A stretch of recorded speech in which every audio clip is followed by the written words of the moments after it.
형민 씨, 선아 씨 부부가 다정하게 저녁 준비에 한창입니다.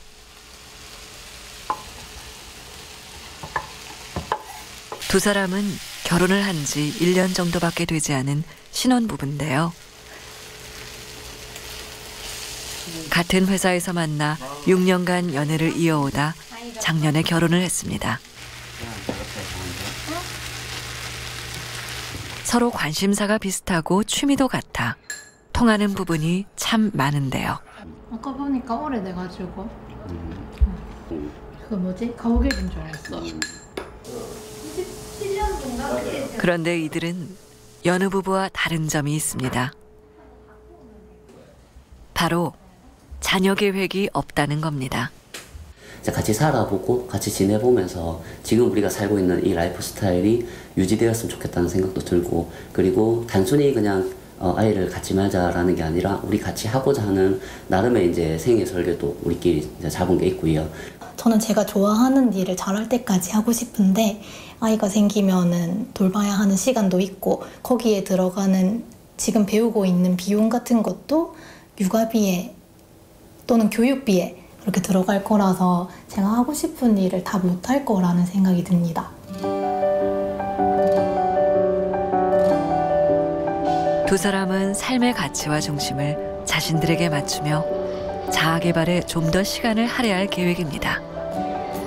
발 되게 편할 것 같은데? 그런데 되게 굽이 있어.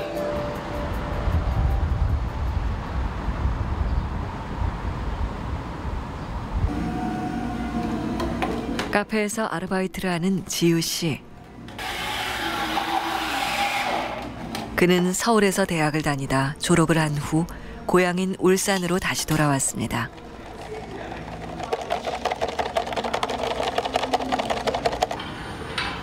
영상학을 전공한 지우 씨는 평소 결혼 생각이 없는 선배들을 많이 봐온 데다 해보고 싶은 일들이 많아 결혼을 하지 않기로 마음을 굳혔습니다.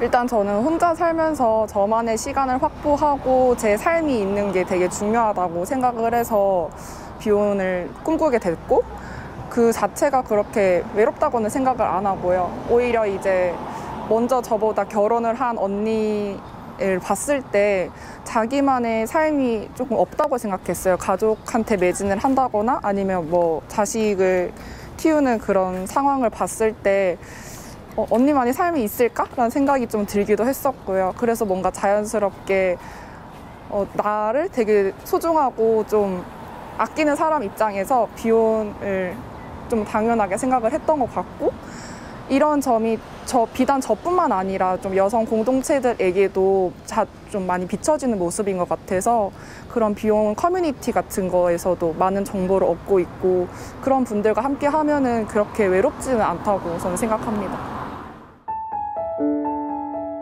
울산에서는 이렇게 결혼을 하지 않거나 결혼을 하더라도 아이를 낳지 않겠다는 이들이 점점 늘고 있는데요. 그러다 보니 출생하는 아이들의 수가 점점 줄고 있습니다. 실제 울산의 자연증 감수는 매년 하락해 올해 처음으로 사망자 수가 출생자 수를 앞질렀습니다.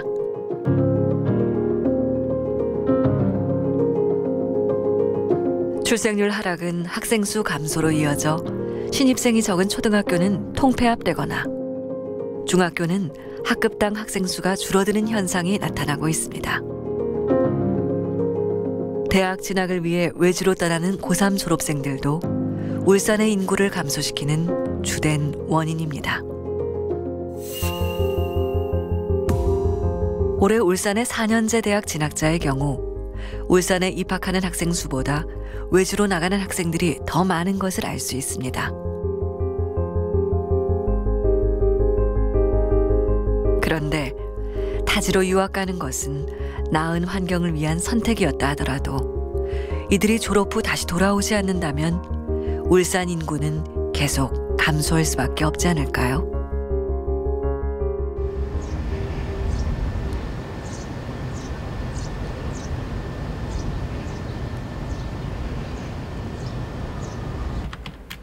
울산이 고향인 세인 씨는 4년 전 서울에 있는 대학에 진학했습니다. 그는 방학 동안 울산에 내려와 희망직종 관련 회사에서 인턴으로 일했는데요. 졸업을 앞둔 그에게 직장을 어디에 구할지를 물어봤습니다. 저는 똑같은 일자리가 주어진다고 하면은 서울에서 일을 할 것 같아요. 물론 일을 하는 것도 정말 중요한데 저는 제 개인 여가 시간을 잘 즐기는 것도 중요하다고 생각을 하거든요. 그래서 이제 서울에서는 제가 뭐 보고 싶은 공연이라든지 콘서트 이런 문화생활을 잘 즐길 수 있는 반면에 울산에서는 그런 뭐 인프라가 잘 갖춰져 있지도 않고 더군다나 교통시설도 조금 많이 부족한 면이 있는 것 같아요. 서울에 비해 인구가 적은 울산은 노선이 많지 않은 데다 배차 간격도 길어 여러모로 불편한 점이 많은데요. 이런 점은 활동성 높은 청년들이 울산을 다시 찾기를 머뭇거리게 하는 요인입니다. 더군다나 문화 인프라 역시 서울 생활을 한 그들의 눈높이를 맞추기엔 턱없이 부족한데요. 그렇다고 해도 만일 직장을 울산에서 구한다면 계속 머무르지 않을까요? 뭐 울산에서 일자리를 구하게 된다면 울산에서 일을 하겠지만 아무래도 저는 서울에서 근무를 계속 하고 싶어서 이직 시도를 계속적으로 할 것 같습니다. 청년들에게 문화와 여가 생활은 삶의 중요한 선택 사항입니다. 하지만 이들이 울산에 돌아오고 싶어 하지 않는 건 이것만의 문제일까요?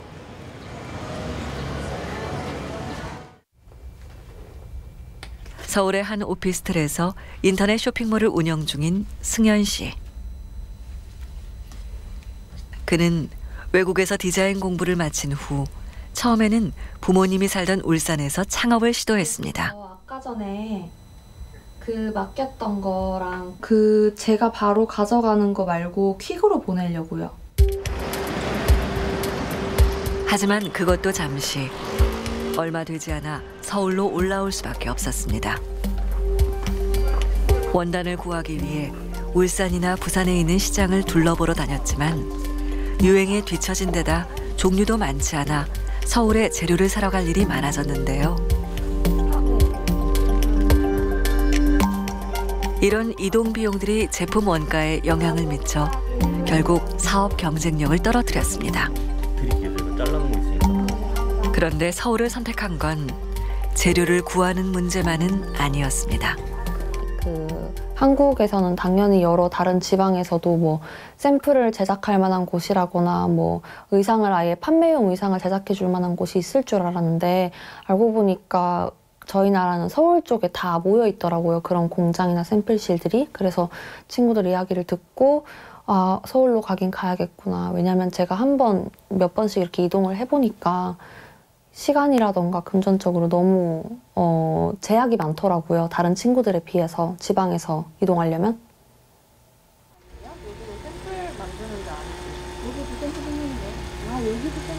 창업에 도움될 만한 인프라들이 잘 갖춰진 수도권과 달리 울산은 창업 여건들이 뒷받침되지 못했는데요. 부모님이 계신 울산에 머무르며 일을 하고 싶은 마음이 컸지만 이러한 여러 가지 이유들이 그를 서울로 향하게 했습니다. 여기가 제일 두껍잖아요. 서울에서 2달 동안 일을 해보니까 확실히 편하기도 했고 또 다른 즐길 거리들도 많으니까 더 좋았는데 만약에 일적인 게 울산에서 해결이 된다고 해도 제가 이 2달 동안 겪어본 서울에서의 어떤 즐길 거리들, 먹을 거리들, 문화적인 것들 그런 것들 생각하면 다시 내려가기는 조금 힘들 것 같기는 해요. 풍성한 문화 혜택과 화려하고 멋진 생활. 많은 것들이 잘 갖춰진 수도권 지역이 청년들을 빨아들이고 있습니다. 청년들에게 매력적인 요소들은 수도권 집중 현상을 부추깁니다. 실제 지난 10년간 울산에서 수도권으로 순이동한 인구는 3만 명에 가깝습니다. 이 중 청년들이 차지하는 비중은 작년 기준 절반을 훌쩍 넘습니다.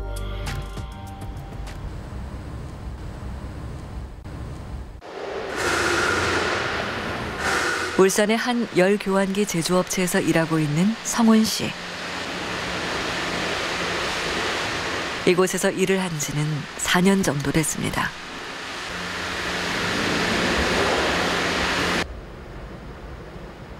회사에서 한창 바쁜 시기를 보내고 있는 성훈 씨는 올해 2월에 결혼을 한 새신랑인데요. 아내 역시 울산에서 직장을 다니는 맞벌이 부부입니다.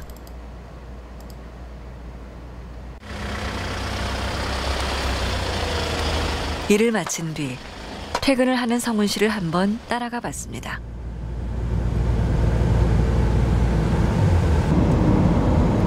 그런데 그가 향한 곳은 울산이 아닌 양산.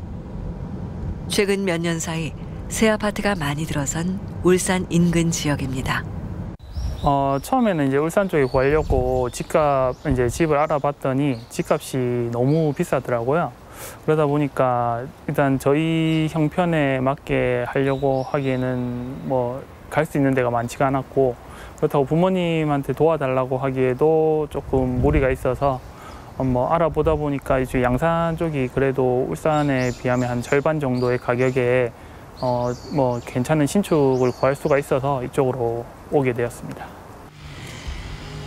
직장이 있는 온양 주변은 오래된 아파트들이 많은 데다 편의시설과 문화공간 등 인프라가 잘 갖춰져 있지 않아 이곳을 택한 겁니다. 그리고 주변 여건이 큰 마트라든지 그다음에 교육 환경이라든지 그런 걸 따졌을 때 조금 열악하다는 걸 많이 느껴져서 이쪽으로 오게 되었습니다. 지난 5년간 울산 인근 지역으로 주거지를 옮긴 사람들은 지속적으로 늘고 있는데요. 양산 동부 지역이나 기장의 정관과 일광읍, 경주 외동읍 등 대규모 아파트 단지들이 신규로 들어선 곳으로 많이 빠져나가는 것을 알 수 있습니다.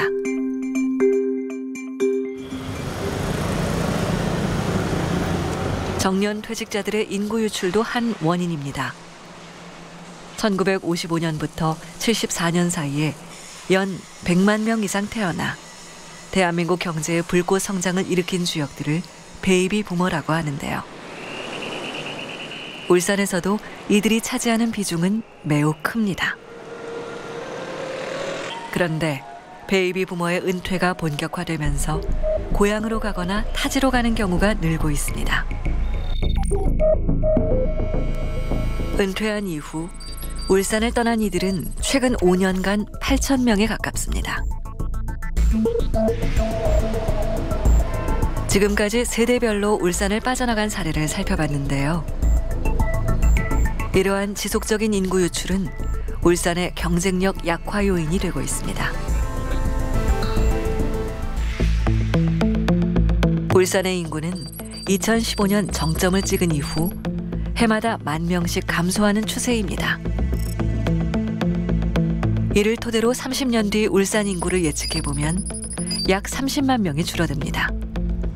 하지만 더 심각한 것은 25세부터 59세까지 일하는 생산 연령층이 절반으로 줄어드는 것입니다.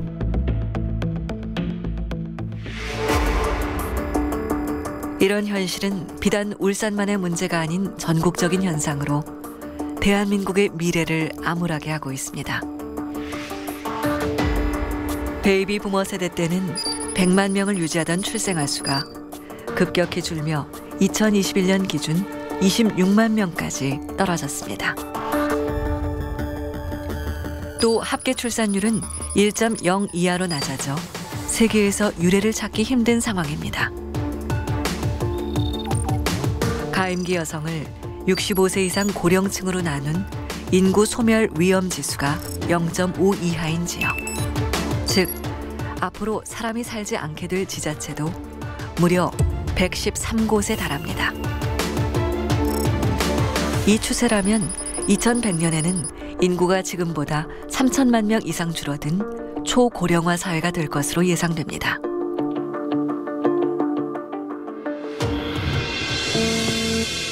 이렇게 시간이 흐를수록 인구 절벽, 지방 소멸은 점점 앞당겨질 겁니다. 이런 블랙홀에서 빠져나오기 위해 우리는 여러 고민을 하고 있습니다. 어쩌면 지금 우리가 하는 선택과 노력에 따라 소멸의 시간을 조금 늦추거나 멈출 수 있지 않을까요?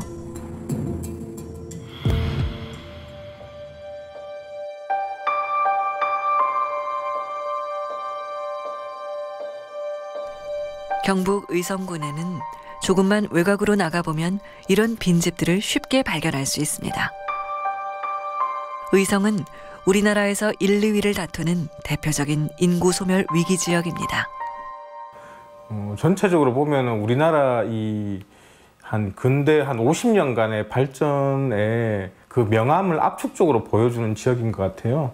70년대만 해도 인구가 17만 명이 넘었으니까 그 굉장히 큰 곳이었죠. 군 지역 중에서도.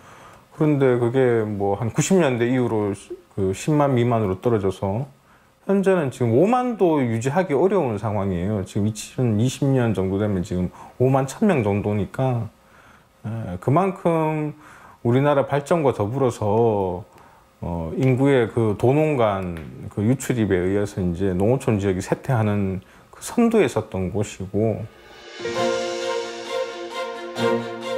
마을이 사라질 위기에 처하자 의성은 안개면이라는 지역을 택해 정책 실험을 하기 시작했습니다. 그 사업의 이름은 이웃사촌 시범마을. 2019년부터 현재까지 경상북도와 의성군이 심혈을 기울여 추진하고 있는 사업입니다.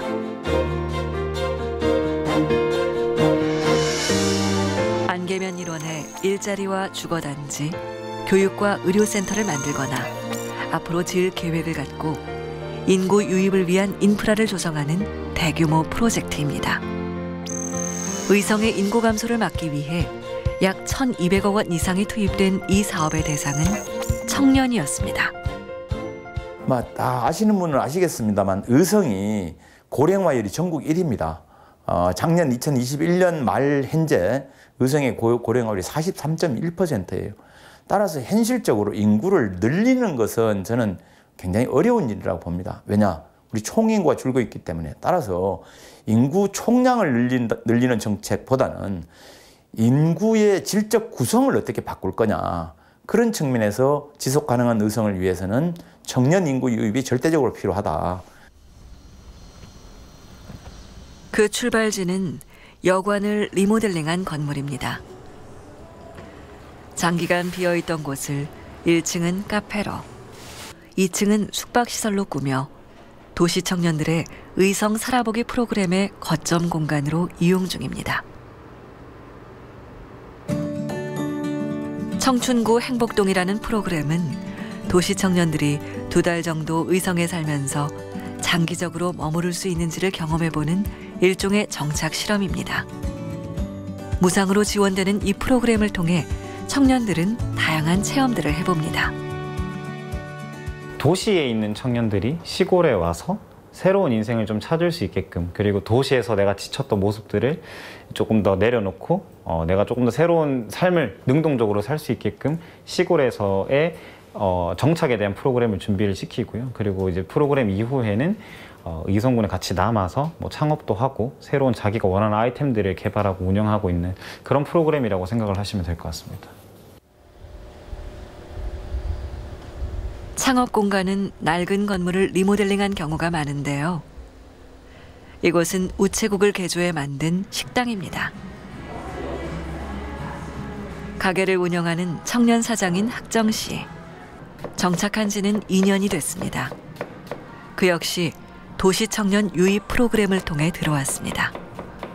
저도 늘 창업에 대한 꿈은 가지고 있었으나 도시에서의 창업만 생각을 했기 때문에 농촌에서 내가 무언가를 한다라는 거를 전혀 생각해 보지 못했는데 막상 여기서 한 10주 정도 살아보니까 내가 여기서 해볼 수 있는 게 많겠다. 그리고 내가 할 수 있는 게 많겠다라는 생각이 들더라고요. 그리고 그뿐만 아니라 뭐 다양한 지원 사업들도 굉장히 많다 보니까 내가 무언가를 펼치기에 주변에서 도움도 많이 주고 그다음 또 내가 할 수 있는 것도 있었기 때문에 제 뭐 용기만 있었으면 뭐든 할 수 있었던 상황이어서 이렇게 하게 되었죠. 그런데 대도시에 차린 식당도 잘 되지 않는 게 요즘 현실인데요. 시골에서 식당을 운영하는 게 두렵지는 않았을까요? 저 같은 경우는 사실 뭐 여기에서 식당도 하고 있지만 또 다양한 체험 프로그램 같은 것들을 운영을 하기도 하고요. 그다음에 요즘에는 아무래도 여기가 유동인구가 많이 없는 지역이다 보니까 온라인 시장도 공략을 하고 있어요. 그래가지고 저희 음식들을 활용한 밀키트를 만들어가지고 얼마 전에 클라우드 펀딩도 이제 성공을 했고 이후에는 온라인 그런 유통 사이트에 입점을 해서 판매할 예정이기도 해요. 마을엔 예술 공간으로 이용되는 미술관도 하나 생겼습니다. 오래된 목욕탕을 개조한 곳인데요. 일부는 그대로 살려 특별한 공간으로 만들었습니다. 이곳의 관장이자 화가인 현주 씨 역시 청년 창업 지원을 받아 정착했는데요.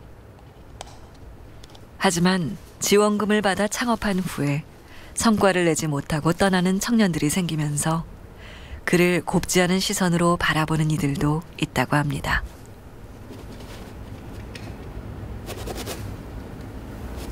저한테 오는 시선들도 그거하고 비슷하다고 생각하거든요. 아, 너도 그 중에 하나가 되겠지. 곧 가겠지.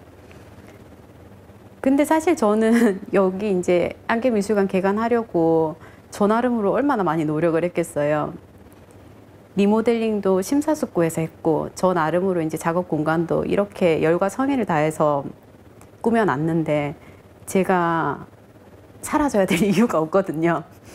그래서 저는 의성에 계속 머무를 생각이에요. 의성군이 지난 3년 동안 청년들을 유입시키기 위해 주거지와 스마트 농업단지, 각종 복지시설 등에 투입한 돈은 약 1,200억 원. 그럼에도 지금까지 유입된 청년은 160여 명에 불과합니다. 그렇다면 이 사업은 앞으로 지속 가능할까요? 이제 이 사업이 가령 시행한 지가 뭐 5년이나 혹은 10년이나 되어서 들어온 청년들이 지역에 그대로 정착에 성공적으로 잘 안착하고 있다라고 하면은 그때서는 뭐 성과라고 얘기할 수 있을 것입니다. 근데 이게 이제 시작해서 지금까지 한 3년 남짓입니다. 그래서 지금 상태에서 이거를 막 성과라고 얘기하기는 좀 한계가 있지 않느냐 그런 생각이 듭니다. 대한민국 지방 소멸 위기를 극복하고자 국내 최초로 시도된 의성군의 청년 유입 종합 지원 프로젝트.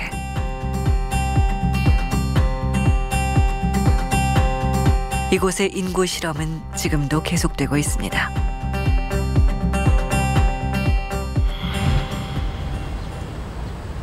이번에는 뚜렷한 성과를 보이는 한 지역으로 가볼까요? 이곳은 충북 진천입니다.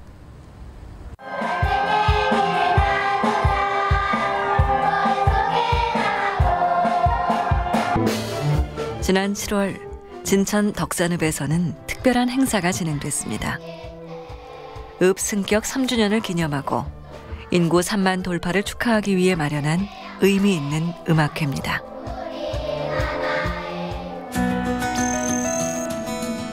진천구는 꾸준히 인구가 늘고 있는 우리나라 인구 증가율 1위 지역입니다. 그 비결은 바로 기업하기 좋은 입지 덕분인데요. 수도권 규제를 피해 내려온 대기업과 중소기업을 유치하며 많은 일자리를 창출해냈습니다. 이로 인해 인구가 증가한 진천군이 지난 6년 동안 기업들의 투자 유치를 이끌어낸 규모는 무려 6조 원에 이릅니다. 우량 기업이 이제 진천으로 이제 둥지를 틀면서 저희가 이제 신규 일자리 창출도 한 13,000명 정도 되고 또 이를 기반해서 이제 인구가 또 모이고. 인구 증가에는 혁신도시도 한몫을 했습니다. 바로 옆 지역인 음성과 진천에 세워진 충북혁신도시에는 총 11개의 공공기관이 들어와 있는데요. 두 지역에 절반씩 나눠 입주해 있습니다. 그런데 해마다 인구가 감소하는 음성과 달리 꾸준히 늘고 있는 진천. 혁신도시 유치 당시 음성은 상업지를, 진천은 주거지를 택한 것이 갈림길이 됐습니다. 상업지역 대신 주거지와 정주 인프라를 마련한 것이 큰 성과로 돌아왔습니다. 음성 같은 경우에는 이제 아파트나 이런 공동주택들이 거의 3,000세대 정도밖에는 되질 않습니다. 이제 진천 같은 경우에는 보통 13,000세대 정도가 현재 예정돼 있고 거의 한 10,000세대 정도가 입주가 다 이제 완료가 된 상태죠. 그러다 보니까 이제 음성 쪽에 먼저 개발이 되다 보니까 아무래도 이제 아파트들도 이제 노후화가 이제 시작이 될 것이고, 이제 반면에 진천 쪽 같은 경우는 신축 아파트들이 이제 거의 신축에 가까운 그런 아파트들이 이제 있다 보니까 혁신도시 내에서도 음성에서 진천 쪽으로 이동들이 이제 이루어지고 있고, 지금 현재 이쪽 같은 경우에 공실이 전혀 없다라고 보시면 되겠습니다. 기업이 진천으로 들어오면서 이곳에 정착하게 된 한 가족을 만났습니다. 두 자녀를 둔 진희 씨, 주리 씨 부부는 5년 전 전주에서 올라와 살고 있습니다. 그런데 이곳에 몇 해 동안 살아본 가족들은 도시에서 살 때보다 교통과 대형 마트 같은 정주 인프라가 부족해 불편한 점이 많다고 합니다.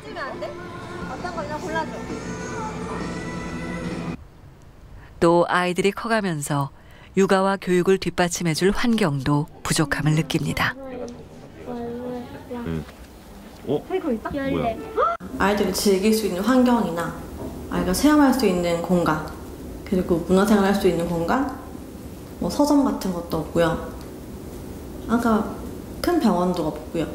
이런 게 있었으면 좋을 것 같아요. 그러니까 좀 아이가 교육적으로 좀 할 수 있는 공간이 있으면 좋겠다 싶어요. 젊은 부부들이 많다 보니 아이들이 커갈수록 인근 대도시로 교육을 위해 빠져나가는 것도 우려스러운 부분인데요. 이 때문에 인구를 늘리는 것뿐만 아니라 인구 이탈을 막는 데도 애를 쓰고 있습니다. 지금은 전국 혁신도시 중에서도 그 2세 정도가 젊어요. 혁신도시가 한 32.2세 이 정도 되는데, 그만큼 이제 젊은 사람들이 많이 유입을 했거든요. 저희가 이제 몇 년 뒤에면은 소방병원도 이제 개원할 예정이고, 또 인구수에 맞춰서 또 개원하는 그런 학교도 있고, 굉장히 이제 앞으로 좀 좋아질 거라고 이제 생각이 듭니다. 네. 증가하는 주택 수요를 충족시키기 위해 아파트도 계속 짓고 있습니다. 혁신도시에 치우친 신축 아파트를 원도심에도 지어 인구를 원도심 쪽으로 유입하기 위해서입니다. 2028년까지 한 2만여 세대를 뭐 덕산은 또 저희 이제 원도심지인 진천은 이렇게 공급할 예정이에요.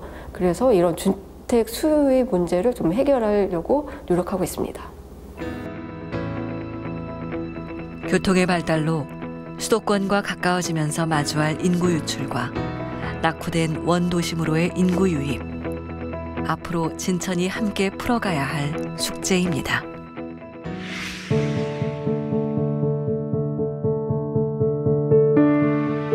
우리보다 앞서 인구 감소를 경험한 일본.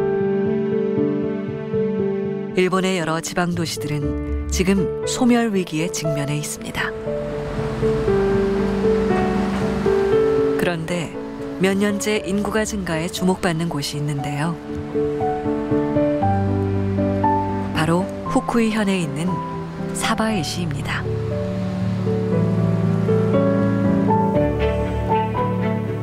인구가 7만 명인 사바이시는 안경의 도시란 별칭이 붙은 곳입니다. 예부터 척박한 환경으로 많이 낙후돼 있었는데요. 마을을 살릴 대안으로 안경 산업을 도입했습니다. 이후 일본 안경테 생산의 대부분을 차지하며 도시의 핵심 산업으로 성장했습니다. 그런데 이런 사바이시가 또 한 번 이목을 끈 건 바로 인구 때문입니다. 이 작은 도시에 젊은 여성들이 모이고 이주를 통해 들어온 이들이 연평균 200~300명씩 늘어난 겁니다. 이러한 인구 증가에는 지자체의 노력이 컸습니다.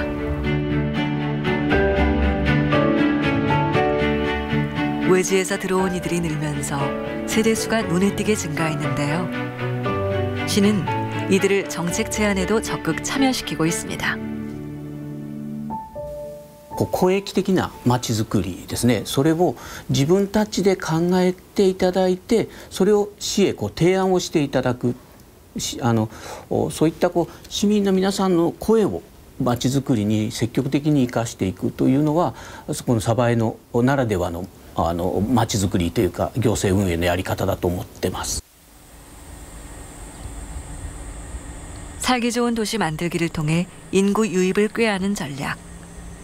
이 프로젝트를 주도적으로 이끄는 민간 단체도 있습니다. 이곳의 대표인 타케베 씨는 사바에 출신으로 유학 후에 다시 돌아온 유턴형 인재입니다. 그는 매년 이색적인 행사를 열어 타 지역 청년들을 불러 모읍니다. 鯖江市地域活性化プランコンテストっていうのを2008年から開催しています。市長やりませんかというキャッチコピーでずっとやってるんですけれども、これは全国の、日本各地全国の大学生が鯖江に来て鯖江を活性化させるというものなんですけれども、毎回書類選考と面接選考とやって、それを突破した学生だけが鯖江に来ることができて、鯖江で2泊3日の合宿をやってます。 사바이를 외부에 널리 알린 이 콘테스트는 벌써 15년째 이어지고 있는데요. 내가 시장이라면 이런 정책을 하겠다라는 제안을 통해 도시를 젊게 만드는 데 기여를 하고 있습니다. 또 참여자들은 자신들이 내놓은 아이디어를 정책에 반영하기 때문에 마을 이주에 더 관심을 기울이게 되는데요. 요코이 씨 역시 이 콘테스트의 참가자였습니다. こっちに来たきっかけは去年のプランコンテストに参加して鯖江っていう町を知り、ここに、市民側の方になってみたいなと思ったからです。で、こっちに来て1ヶ月経ってみてまだ正直ちょっとドタバタはしているんですけど、皆さん温かく迎えてくださっているので、すごい 寂しい思いも特になく楽しくやれているかなという感じです。はい。 늦은 오후 사바의 시청 앞으로 차 한 대가 들어옵니다. 차에서 내린 이들은 여자 고등학교 학생들. 이들은 무슨 일로 시청을 찾아온 걸까요? 彼女たちは鯖江市役所 JK 課っていうグループのメンバーで、本当に普通の女子高校生なんですけども、その鯖江市のまちづくり、鯖江市をこんな風にしたら面白くなるんじゃないかみたいなアイデアを出し合って実行していくっていうグループのメンバーです。 여고생들 역시 지역을 이끄는 주체로 적극 활약합니다. 이런 참여를 통해 고향에 애착을 갖게 된 여학생들은 훗날 마을의 일원으로 남게 돼 인구 이탈을 막는 효과를 얻고 있습니다. 鯖江市にいたいなと思ってます。で、そうまたなんか機会があったら県外とか行ってまうけど、後々鯖江には戻って帰りたいっていうふうには考えてます。 사바에시의 이런 정책은 젊은 사람들, 특히 젊은 여성들이 살고 싶은 도시를 만듭니다. 이들이 바로 인구 감소를 막는 주역이기 때문입니다.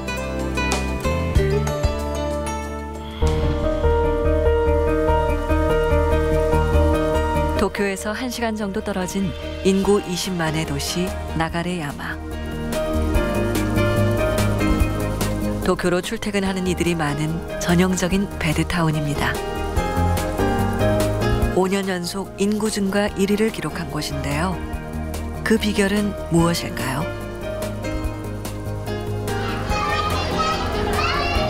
늘 아이들의 웃음이 끊이지 않는 나가레야마는 일하면서 아이를 키우기 좋은 환경이기 때문입니다.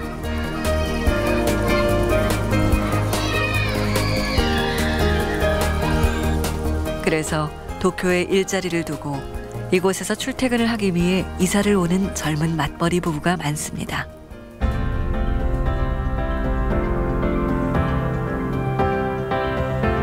젊은 부부의 마음을 움직인 건 이 문구. 엄마가 된다면 나가레야마시에서. 시의 마케팅팀은 이 문구를 바탕으로 각종 육아 혜택과 다양한 시설을 지원받을 수 있는 나가레야마를 도쿄 전역에 홍보했습니다.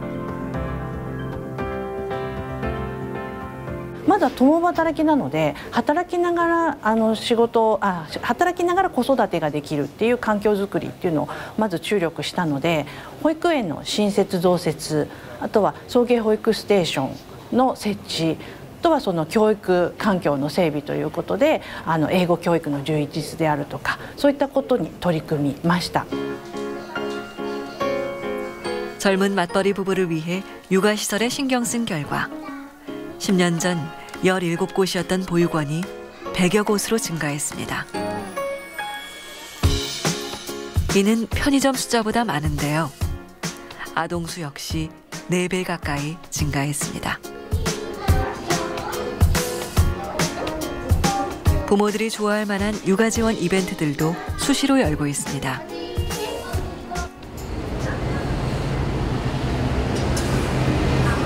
그런데 나가레야마에서 더욱 주목해 볼 만한 곳은 전철역 옆에 자리한 이곳입니다. 사람들이 출근을 하는 아침 시간. 아이들 손을 잡은 부모들이 건물 안으로 하나둘 들어섭니다.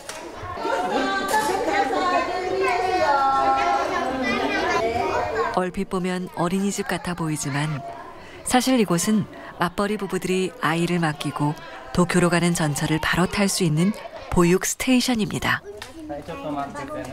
등원 시간이 되면 아이를 데리러 각 어린이집에서 온 버스들이 이곳에 와 있는데요.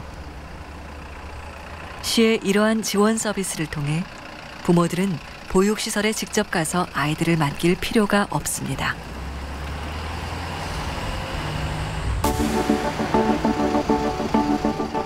오후가 되면 각 어린이집에서 다시 차로 이곳에 데려다 주는데요. 부모들은 퇴근길 전철역에서 내려 아이들을 바로 데려가면 됩니다.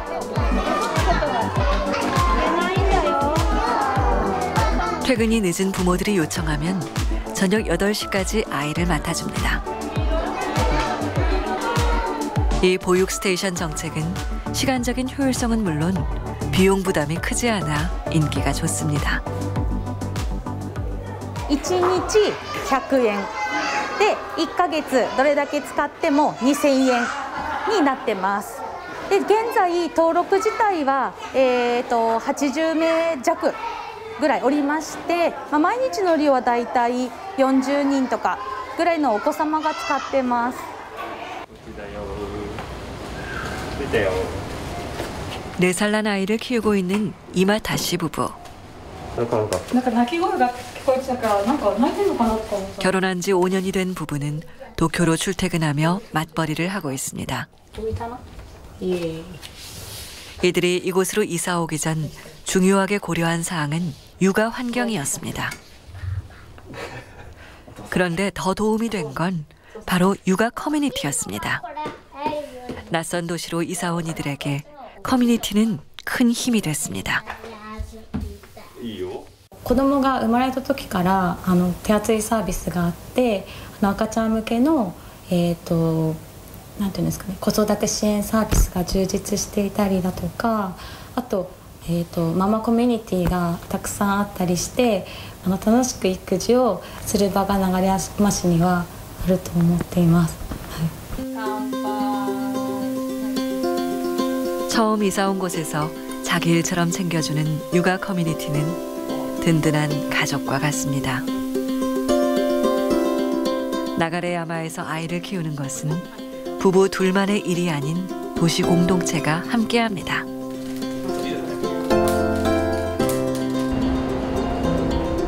그런데 최근 지자체에서는 새로운 고민에 빠졌습니다.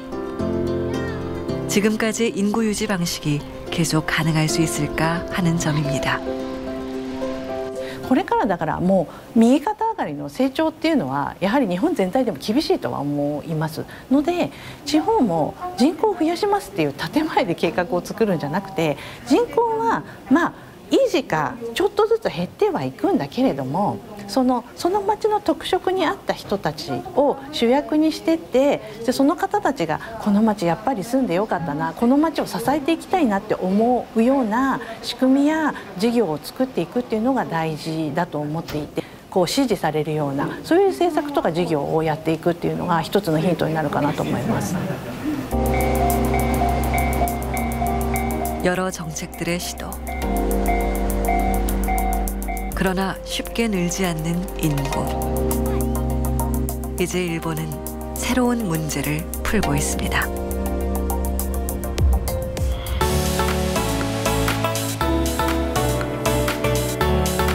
동남아시아의 신흥 경제 강국으로 사회주의 체제에서 개혁 개방 정책을 통해 높은 경제 성장을 이룬 베트남.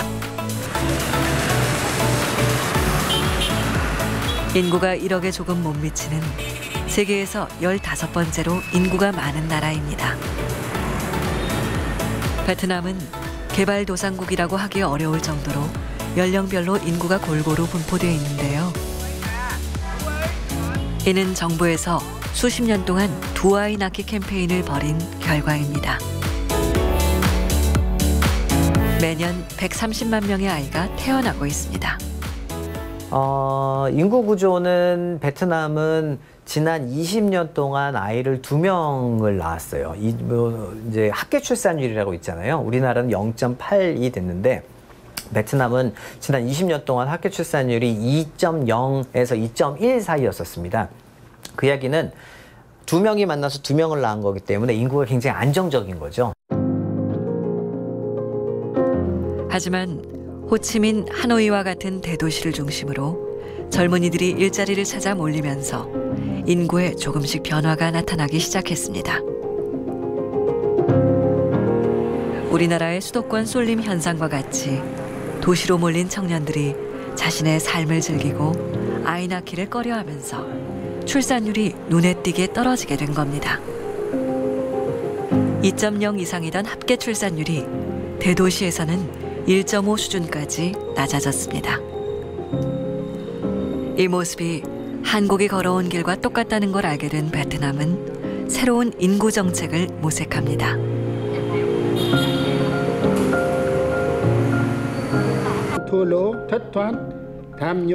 베트남 정부는 2017년 제6차 공산당 중앙위원회를 열어 중대한 결정을 내리게 됩니다.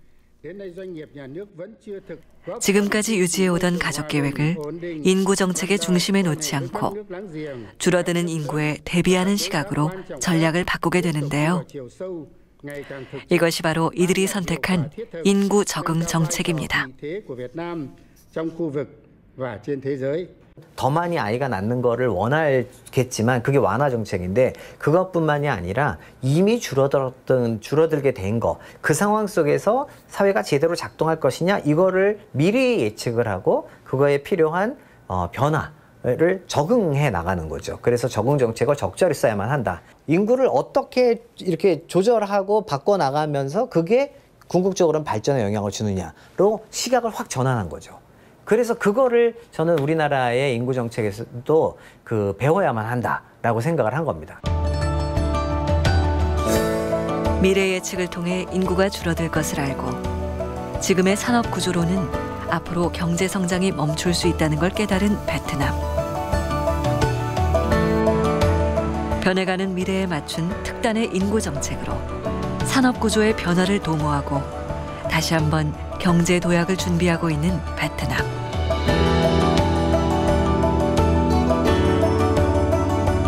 한때 사회주의 체제에서 자본주의 경제를 도입하여 경제 성장을 이뤄냈던 베트남은 이제 다른 나라보다 한 발 빠르게 새로운 인구 정책을 준비하며 더 나은 미래를 열어가고 있습니다.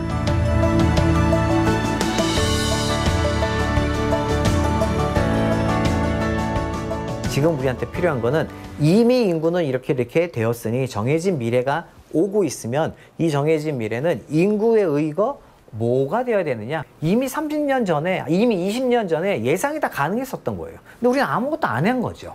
그래서 그걸 바꿔줘야만 한다. 그거를 베트남으로부터 얻을 수 있는 굉장히 큰 인구 정책에서의 교훈이라고 볼 수 있습니다. 과거 울산은 노동력에 기반한 제조업을 중심으로 대한민국 산업 수도로 성장했습니다. 하지만 청년 인구가 줄어들어 고령 사회로 접어드는 것이 기정사실화된 지금. 다가오는 미래를 준비하기에 이미 늦어버린 건 아닐까요? 지금 뭐 울산이 늦은 것처럼 생각하지만 전 절대로 늦었다고 생각하지 않습니다. 이제부터 어떤 준비를 해나가느냐가 중요하고 그 준비를 잘만 하면 울산시가 오히려 이거를 잘 적응해내고 고령화되는 거를 기정사실로 놓고 거기서 새로운 울산을 만들려고 기획을 하시면 그러면 울산도 저는 충분히 기회가 있다고 생각을 합니다. 우리는 어쩌면 지금 어둠 속에 있을지 모릅니다. 하지만 위기 속에서 새로운 미래를 밝힐 방법을 찾아야 합니다. 앞으로 인구가 줄어드는 속도를 늦추는 여러 정책과 함께 감소하는 인구 규모에 맞춰 울산을 다시 들여다보고 예측해 나가며 바꾸어 나가야 합니다. 그렇게 한다면 우리는 희망의 끈을 더 단단히 부여잡을 수 있습니다. 지금이 바로 미래를 바꿀 시간입니다.